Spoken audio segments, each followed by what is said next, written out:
राहुल गांधी वायनाड चले गए हैं, कोई अर्जेंसी आपने बताया, आपने ट्वीट किया था, क्या वजह रही? नहीं, कि कल शाम को उनको खबर मिला कि वायनाड में जो मनुष्य और हाथी के बीच में संघर्ष चल रहा है, जिसके तहत पिछले 2 महीने में 5-6 लोगों की मौत हुई है, आंदोलन भी है वहाँ वायनाड में, लोगों की नाराज़गी है, तो पूछ रहे थे कि हमारे सांसद से हमें मिलना है। तो अर्जेंटली वो वाराणसी से ही कल 5 बजे को रवाना हो गए।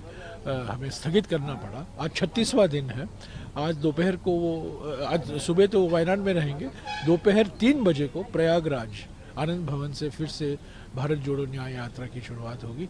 पर उनका जाना था क्योंकि वो वायनाड के सांसद हैं और सांसद वायनाड में बहुत नाराज़गी है, लेकिन ये मनुष्य और हाथी के बीच में जो संघर्ष वो तो पहले से ही चल रहा है, पर पिछले 2-3 महीने में उसको और भी तीव्र हुआ है।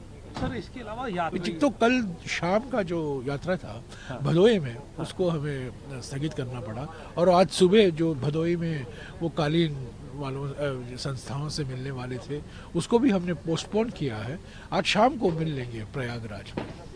सर, इसके अलावा सर कल जब जो है राहुल गांधी वहाँ गए मंदिर काशी विश्वनाथ, तस्वीरें सामने नहीं, आप लोगों ने कहा कि ये प्रशासन ने जो है कैमरा जीवी के कहने पे सब किया, इस तरीके का नहीं, बिल्कुल देखिए, हमने फोटो तो लेना तो वास्तविक है, पर हमें मना किया गया।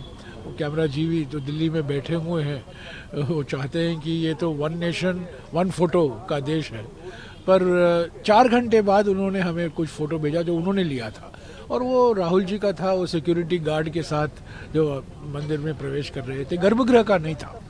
हम चाहते थे गर्भगृह का जो फोटो मिले ताकि लोगों को पता चले कि राहुल जी गए थे वहाँ, पर उन्होंने मना कर दिया। ये बातचीत सब दिखावा है, ये टाइम टैक्टिक है, बस समय बिताने के लिए, दिखाने के लिए बातचीत हो रही है।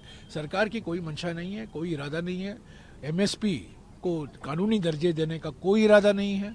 एमएसपी को स्वामीनाथन फॉर्मूले के आधार पर तय करने का कोई इरादा नहीं है। स्वामीनाथन जी को तो इन्होंने भारत रत्न दे दिया, चौधरी चरण सिंह जी को इन्होंने भारत रत्न दे दिया, वो राजनीति जो करनी थी उन्होंने कर दिया भारत रत्न को लेकर। पर असली बात जो है, स्वामीनाथन फॉर्मूला जो विस्तृत तरीके से खेती की जो लागत होती है उसका 1.5 गुना उस पर एमएसपी तय करना चाहिए और एमएसपी को कानूनी दर्जा देना चाहिए। कानूनी दर्जा क्यों, ये समझने की बात है, क्योंकि निजी खरीद ज़्यादा हो रही है। ये सरकारी संस्थाओं से जब खरीद होती है तो ये ज़्यादातर एमएसपी के आधार पर ही खरीद होता है, पर जब निजी कंपनियां जाती हैं एमएसपी के दाम से कम खरीदते हैं। इसीलिए स्वामीनाथन फॉर्मूला का था कि आप एमएसपी को कानूनी दर्जा दीजिए, तो ताकि कोई भी कंपनी जो खरीदती है, कोई बिचौली खरीदता है, कोई व्यापारी खरीदता है, कोई निजी कंपनी खरीदता है, वो एमएसपी के कम दाम पर नहीं खरीदेगा। तो यही तो मांग है किसान और किसान संगठनों की। आखिरी सवाल, महत्वपूर्ण सवाल जो आज की डेट। और 2011 में एक एनडीसी, नेशनल डेवलपमेंट काउंसिल की एक समिति थी जिसकी अध्यक्षता गुजरात के तत्कालीन मुख्यमंत्री ने किया था, नरेंद्र मोदी, और उन्होंने एक रिपोर्ट पेश किया था मनमोहन सिंह जी को कि एमएसपी को कानूनी दर्जा देना जरूरी है।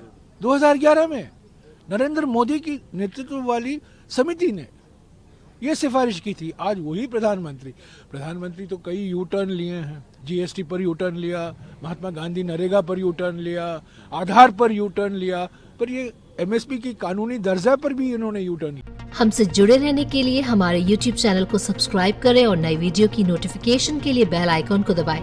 अगर आप ये वीडियो Facebook पर देख रहे हैं तो लाइक जरूर करें और ज्यादा से ज्यादा शेयर करें। धन्यवाद।